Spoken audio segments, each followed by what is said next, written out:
Muy bien, vamos a dar ahora contexto a la siguiente lección. Vamos a ir profundizando en esta lección sobre lo que ya hemos visto para ir decantando, ir conociendo, ir dimensionando cómo es la arquitectura. ¿Sí? Entonces, los invito a conocer cuáles son las configuraciones posibles que yo tengo para implementar un motor de base de datos robusto como Oracle, que entre otras cosas, indistintamente el motor, pues vas a requerir como lo mismo. Entonces es muy importante que tengas como el conocimiento o el referente de cuáles son los escenarios en los que tú te puedes mover. Que no son tan amplios y no son tan variados, realmente son muy limitados, pero son muy dicientes referente de qué puedes hacer. ¿Sí? Y eso pues te va a permitir tener mayor claridad. Entonces que tengo las posibles configuraciones de bases de datos. ¿Cómo pudiese ser una configuración en infraestructura de un tema de base de datos? Entonces los llevo al slide para poder dimensionar mejor. Bien, ya estamos aquí. Así de rápido es. Genial. Bueno, estas son las posibles configuraciones del motor de base de datos. ¿Sí? Entonces, ¿qué tengo? Un sistema clusterizado o no clusterizado. Es decir, tengo un arreglo de servidores, ¿cierto? Donde tengo el motor. O no, definitivamente tengo un servidor muy robusto y ahí tengo almacenado mi motor de base de datos. Entonces uno diría, ah, genial, o sea, ahí están. Sí. Entonces miremos cómo están aquí. Voy a tomar un puntero para mostrarte. Aquí estoy. Bien. Entonces, ¿qué tengo en el clusterizado? Que tengo una instancia en un servidor, otra instancia en otro servidor y otra instancia en otro servidor, ¿cierto? El alojamiento, o sea, lo que llamábamos nosotros en la definición de las estructuras de almacenamiento, mira que sí puede ser uno solo. Entonces tengo no estoy diciendo que eso sea un disco, ¿no? Hay que hacer claridad. Esto puede ser un arreglo, puede ser una NAS, pueden ser muchas cosas.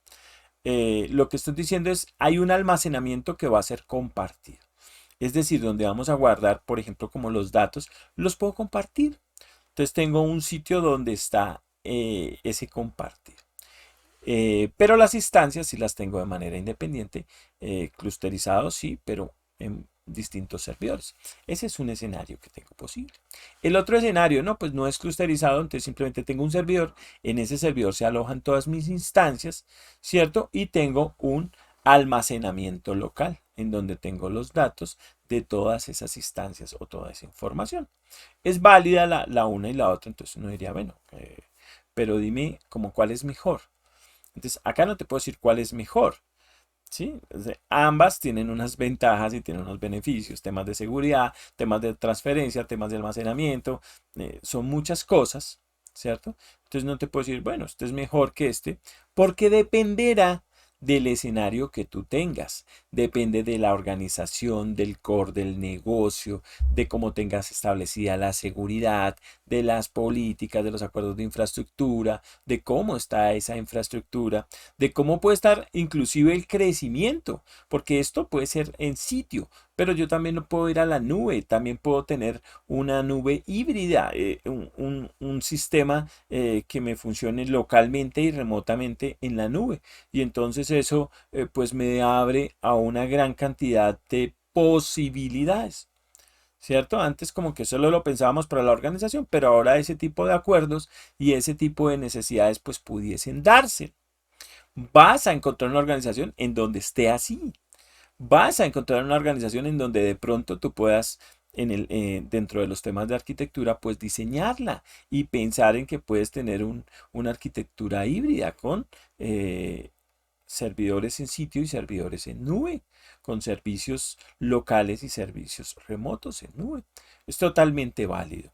Sí, obviamente, pues hay que mirar unos temas de costo, porque hay muchos costos que no son económicos. En el caso de Oracle, lo que tengo es un motor muy bueno, pero muy costoso. Hay que ser sinceros eh, con las características del mercado. Pero lo barato sale caro. Y pues, ya hemos escuchado todo al respecto. Entonces, de acuerdo al contexto, de acuerdo a la necesidad, de acuerdo a tu organización, de acuerdo al poder que tú tengas, pues tú diseñarás la posible solución o la escalabilidad de esto. Ojo, lo piensas y lo puedes pensar en sitio, pero a futuro podemos estar en nube. Entonces yo tengo como que ir pensando esa posible escalabilidad, ese posible escenario donde de algo que tengo ya de alguna forma definido, con el tiempo me pudiese cambiar. Entonces, de acuerdo a eso voy a configurar mis instancias, ¿sí? Voy a definir cómo van a quedar definidas mis instancias para poder de alguna forma pensar o tener a la mano esa posibilidad de crecimiento o posiblemente temas de seguridad, un plan de recuperación de desastres. Si nosotros tenemos, por ejemplo, infraestructura crítica, ¿sí? Esa infraestructura que puede ser sensible, que no puede estar aterrizada sino por milésimas de segundo. Entonces, cuando tienes que reaccionar muy rápido, pues este tipo de configuraciones, este tipo de escenario donde tienes pues la posibilidad de diseñar y definir ese futuro, pues va a ser clave. Por eso necesitamos que lo tengas muy de alguna forma interiorizado. Entonces tengo un almacenamiento que va a ser compartido, en donde tengo un N servidores y lo que tengo en ese arreglo definido de servidores, pues simplemente es una distribución de las instancias en esos servidores y un es decir, que en donde todas esas instancias pueden compartir el almacenamiento.